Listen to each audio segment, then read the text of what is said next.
Hi, Mom. How many years have you been healthy? I'm back. Naomi? Naomi? Is this some kind of sick joke? Who the hell is trying to trick me? It's not a joke, Mom. It's me, your daughter, Naomi. Oh, cut the crap. No one would be twisted enough to play such a tasteless prank. That ungrateful girl would never have the guts to reach out to me after her despicable actions. Mom, please believe me. This is not a joke. I've come back to make things right.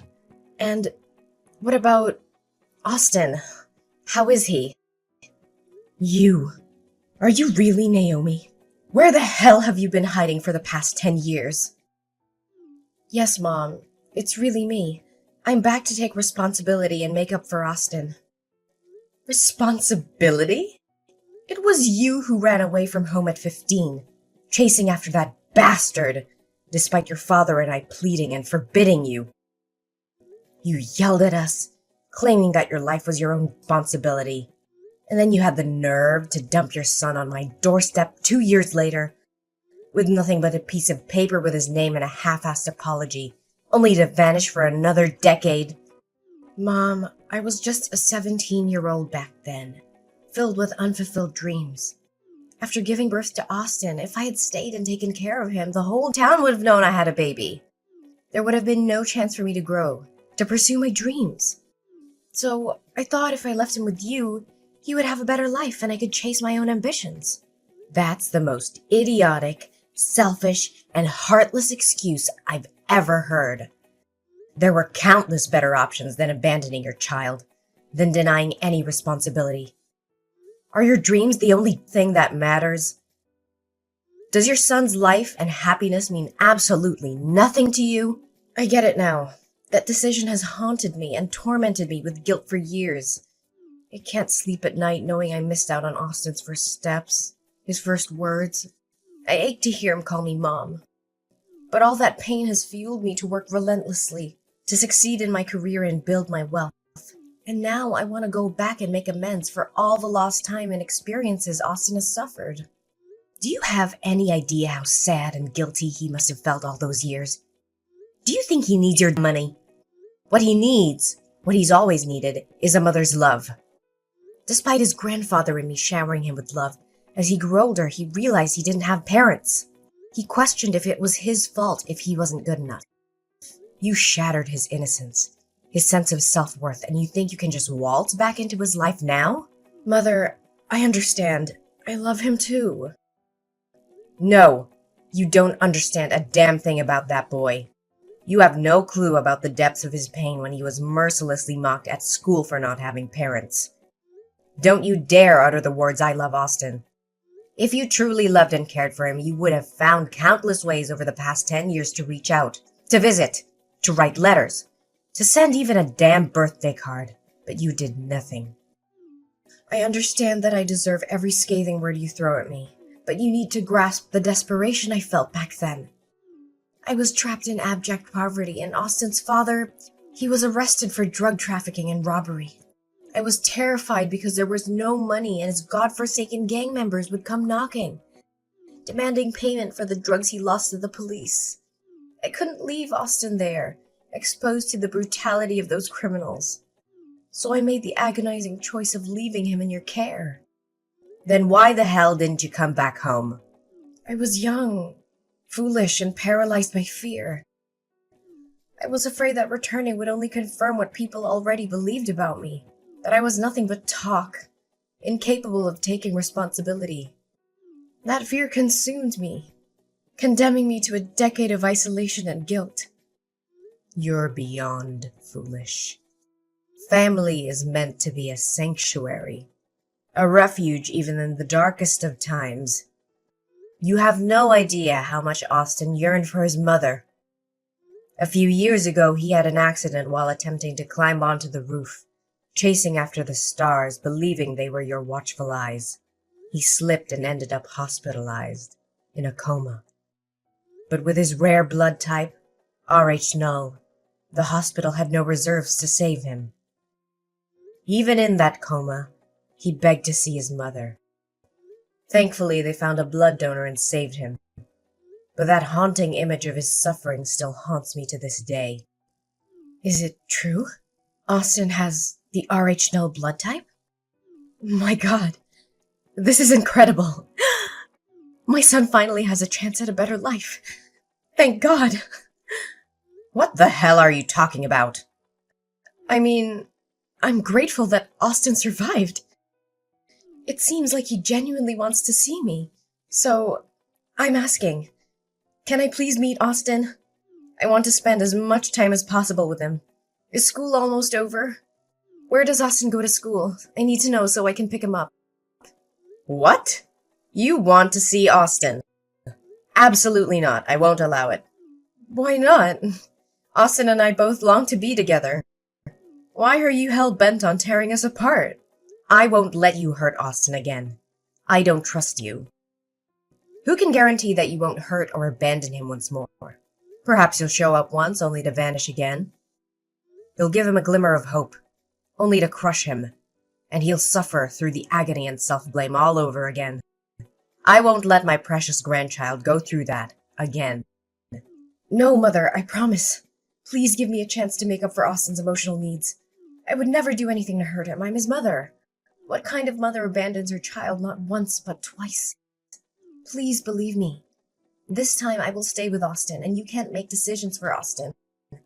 Can you at least ask him if he wants to see me? You... Fine. Let me talk to him tonight and see if he wants to see you. If he does, I'll text you later. Right now I have to prepare supper for Austin. He'll be home from school soon. Yes, that's fine. Can you please hurry? I can't wait to see him again. Where is Austin? Why haven't you brought him home yet? It's almost his bedtime and you're keeping him away from his own home. I brought Austin to my house and he's asleep already. I think he got tired in the car after a fun day of playing. He wanted to be with his mother tonight and I couldn't deny him that. Did he really say that? So, what did you two do today? You know, we did all the things Austin wanted to do with his mother. First, we went to a baseball game to watch his favorite team. And guess what? Austin even caught a ball. He was so happy, laughing the whole time. Baseball? That's so strange. What's strange about it? What kid doesn't love baseball? Not Austin.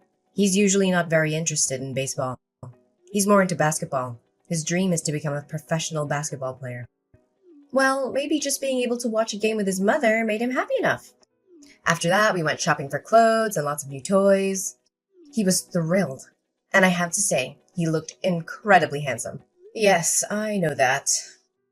After lunch, we went to see the latest Transformers movie. Austin couldn't stop talking about it afterward. Then we had dinner at a fancy restaurant. He enjoyed his meal, and we had great conversations. And he insisted on sleeping with me tonight. It sounds like Austin had an amazing day, didn't he? The boy must be so happy. This is all he ever wanted, to meet, play, and talk with his mother. I'm genuinely happy for him. It seems like you've truly committed to taking care of Austin, aren't you? Yes. From the moment I saw Austin again and heard him call me Mom, I knew I had to be there for him and make up for the time I missed. All right. I understand. So just leave him there tonight, and tomorrow morning your father and I will come pick him up. But remember, if you hurt him even once, you'll regret it for the rest of your life. Actually, there's something I need to tell you. My job in Florida is going really well, and it's my lifelong passion. I can't just give it up like that, so I knew it would be like this. Are you planning to abandon Austin again? How dare you do that to my grandson? No, Mom. Please try to understand. I can't bear to give up Austin again. I love him more than anything, and now I'm finally in a position to provide him with the life he deserves. So, Mom, I want to take Austin with me to Florida. What? Are you out of your mind? You want to tear Austin away from his family? Florida is over 800 miles away. Do you realize how long it could be before we see Austin again? I absolutely cannot agree to this. Mom, I know this is difficult for you and Dad to accept, but it's what's best for Austin's future. This is ridiculous. How can you think it's best to uproot Austin from everything and everyone he knows? His friends, his school, his entire life is here. But in Florida, I have a beautiful, spacious house waiting for us. There are top-notch schools with state-of-the-art facilities. And remember Austin's dream of becoming a professional basketball player? There are renowned training centers there that can give him the best chance at success. He'll have opportunities he could never have here. I have poured my heart and soul into raising Austin for the past 10 years. And now, after just one day, you think you can come in and take him away from me? No, Mom, that's not what I want. I appreciate everything you've done, but deep down, you must want what's best for Austin too, right? I promise to bring him back to visit you and Dad regularly. We'll make sure he stays connected with his roots. You can call him, video chat with him, be a part of his life, even from a distance. Don't you want what's best for your grandson? So, have you even talked to Austin about this? Yes, I have. He's excited about the possibilities, and he wants to come with me. Well, if that's what Austin truly wants, I can't stand in his way. So, when are you planning to leave? Tomorrow afternoon. Why so soon? Can't you wait a little longer? Austin needs time to prepare and say goodbye to everyone. I'm sorry, Mom, but I have a crucial business commitment in Florida. I have to get us there as soon as possible. I promise we'll come back to visit soon, and Austin can have a proper goodbye with everyone then. Fine. If you must go, then go. But remember, Austin needs his family. Don't let him forget who loves him and has been there for him all these years. I won't, Mom. I understand how important family is. Good night, Mom. I have to go to be with Austin now. Good night. Take care of my precious grandchild. Naomi, you heartless monster! How dare you inflict such pain on my innocent grandson? I swear I will make you suffer like you've never imagined. You're not fit to be called a human being. You're a vile, despicable creature. Mom, why are you texting me so early? It's only 5 a.m. I was asleep. Asleep? How can you sleep peacefully when you've shattered Austin's world and left him in agony? Are you so devoid of compassion that you can rest easy? What in the world are you talking about? I don't understand. What has happened to Austin? He's still at my house. Let me check on him. Oh my God! Austin is gone? Where could he have disappeared to? Are you pretending to be clueless? Are you acting like you're in a panic because you're afraid Austin is missing, or are you trembling at the thought of him exposing your heinous deeds? What the hell are you accusing me of? I genuinely fear for my son's safety. This is not the time for arguments. I need to find Austin immediately. Of course, you're only concerned about protecting your own twisted secrets. You're worried that your son will lose his blood reserve, right? You don't have to keep up this facade of being a loving mother to Austin. It's all a facade, a web of lies. Austin is right here with his grandfather and me. He poured out his heart and revealed everything.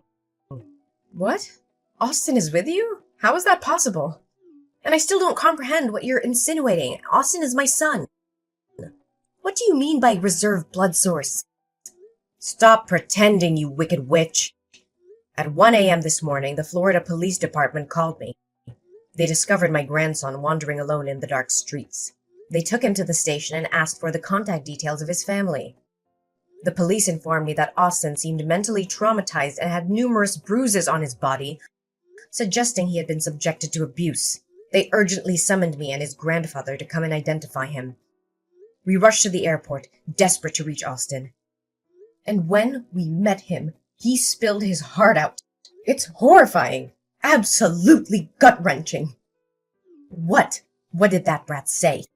You know damn well, you heartless monster.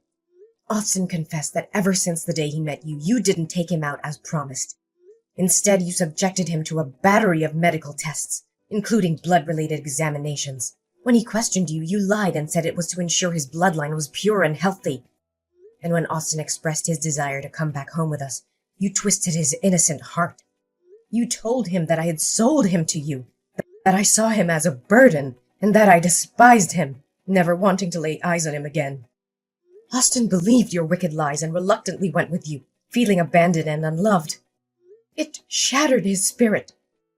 Austin is lying. He's throwing a tantrum because I refused to buy him a new PS5. He ran away from home and concocted these horrendous accusations to tarnish my name. Do you honestly think I'll believe you at this point? Austin has never asked for anything so absurd. He's an incredibly obedient boy. And if he wants something, he'll do chores around the house to earn the money and buy it himself. Even if your ridiculous story were true, how can you possibly explain Austin's current state? He has become visibly thinner and weaker in just 3 days under your care. His hands are covered in needle marks and bruises, as if he's been beaten. Don't even try to suggest that Austin did this to himself. That's the most ludicrous explanation in the world. Oh, that's actually a pretty good story. The bruises are from basketball. Yes, Austin has been practicing basketball. Maybe during practice he collided with other boys and got a few bruises. You're being overly sensitive and protective of the child. And the injections? Are you sure they're injections? Maybe they're just bruises from playing sports or something. Oh my God! Who are you trying to fool?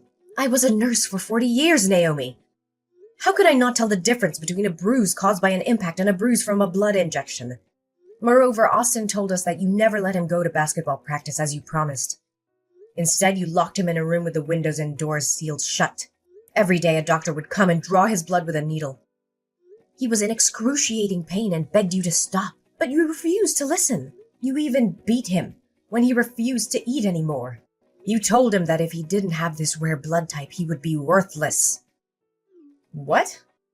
It's probably because Austin has been watching too many horror films lately and it's affecting his imagination. It's all because I've been too lenient and haven't paid enough attention to him. Where are you now? I'm going to pick him up right away. I can't believe he could come up with such horrible stories. Do you realize how ridiculous your excuses sound? You're a drowning dog, desperately trying to survive. Deep down, you know whether those things are true or not. Stop pretending. We already know that you're married and have another son. That baby is very ill and requires a large amount of blood for transfusions. Since he shares the same rare blood type as Austin, it's been challenging to find enough blood donors. So you schemed to steal my grandson to save your other child's life. What? How do you know about this? Austin overheard you and the doctor talking outside his room. He said that although he wanted to help his brother, the blood drawings were agonizing for him. So he waited for a moment when nobody was looking, took the key to the window and escaped during the night. Fortunately, he used bed sheets to create makeshift ropes to climb down safely. But he didn't know where to go because he didn't know anyone around here. And because he believed I despised him, he wandered aimlessly until he was helped by police officers. No way, that ungrateful kid! I've been taking care of him for 3 days now, and this is how he repays me? I just want to take a small amount of his blood, but that's not okay? What a selfish kid. Ungrateful? How dare you call Austin ungrateful after what you've put him through? Taking a small amount of his blood? Are you serious? You hired a doctor to extract his blood daily, pushing him to the brink of physical and emotional collapse. You're delusional if you think that's justifiable. Austin is your biological son, for God's sake. How could you sacrifice his well-being and jeopardize his life to save another child? You're no mother. You're a heartless monster. Don't you dare compare that insignificant, filthy rat to my precious son. Austin was nothing but an unexpected outcome of my reckless youth. He was just an accident, a burden I never wanted. But the child I share with my husband, he's different. He's the embodiment of our love, the most precious thing in my life. So why shouldn't I give up something inferior to save my own son? If it weren't for his blood type, I would have never bothered returning to deal with that brat. I can't believe what I'm hearing. You see your own child as inferior? You see Austin as some disposable object while you worship your husband's child as a divine creation? How can a mother differentiate between her own children like that? Blood type or not, every child deserves love and care. You've lost all sense of compassion and morality. Spare me your lectures on morality. You wouldn't understand the choices I've had to make. It's easy for you to judge from your high horse. I did what I believed was necessary to ensure my family's future. You think you can get away with everything, don't you? Well, not this time. I will make sure you pay for the pain and suffering you've inflicted on Austin. I'm going to sue you for child abuse. And I'll make sure the authorities know all the details of what you have done. You're just trying to ruin my life. You can't prove anything. Austin's words won't be enough to convict me. Oh, believe me, I have evidence. I have Austin's medical records, documenting the daily blood extractions and the bruises on his body. I also have witnesses, the Florida police officers who found Austin wandering alone in the street, frightened and injured. And let's not forget the doctors who will testify about the physical and emotional trauma he endured under your care. You're bluffing. You can't take my son away from me. Your son? Don't make me laugh. You lost any right to call yourself a mother. Austin deserves a safe and loving environment, not the torture you put him through. I will fight tooth and nail to protect him from you. You think you can play the hero? Well, go ahead and try. But remember, I have resources, power, and influence. I won't let you take my son away without a fight. I don't care about your resources or your influence. I will do whatever it takes to ensure Austin's well-being. You may have money, but you can't buy love, compassion, or the bond between a child and a true parent. Mom, please. I'm begging you, don't do this. I know I've made terrible mistakes, but I love Austin, I really do. I never meant to hurt him like this. I was desperate and I thought I had no other choice. Begging won't help you, Naomi. I'll see you in court, and justice will prevail. You will be held accountable for your actions, and Austin will finally be free from your grasp. I made a terrible decision, and I regret it with every fiber of my being. I was desperate to save my other child, but I see now that it was a selfish and monstrous act. I've never realized the depth of my actions until now, and I'm filled with guilt and remorse. As time went on, the truth about Naomi's horrific actions became undeniable. The authorities were alerted, and a thorough investigation was conducted. Naomi was arrested and charged with child abuse, kidnapping, and other heinous crimes. The evidence against her was overwhelming, leaving her with little chance of escape from the consequences of her actions. As the investigation progressed, it was revealed that the doctor responsible for taking Austin's blood had indeed been acting unethically and endangering the lives of others. The evidence against the doctor was strong, and their actions were deemed a gross violation of professional ethics. The medical board thoroughly examined the case, and the doctor was subsequently stripped of their license and permanently barred from practicing medicine. Meanwhile, filled with both anger and relief, I focused on helping my beloved grandson heal from the trauma he endured. With the support of us and professional counseling, Austin slowly started to rebuild his life. He found solace in his family's love and the comforting presence of his newfound brother. Austin's brother, still in need of blood transfusions, faced a difficult journey ahead. However, Austin, touched by his brother's plight and motivated by their shared blood bond, made the brave decision to become a donor for his sibling. His selfless act saved his brother's life and brought them closer together than ever before. As the years passed, Austin thrived in a nurturing and loving environment. He grew into a resilient and compassionate young man, guided by the lessons learned from his painful past. Supported by us, Austin pursued his dreams and discovered his true potential. In the end, despite the darkness that once overshadowed our lives, our family found happiness and strength in our unbreakable bond. We emerged from the ordeal stronger and more united, cherishing each day and the second chance we were granted.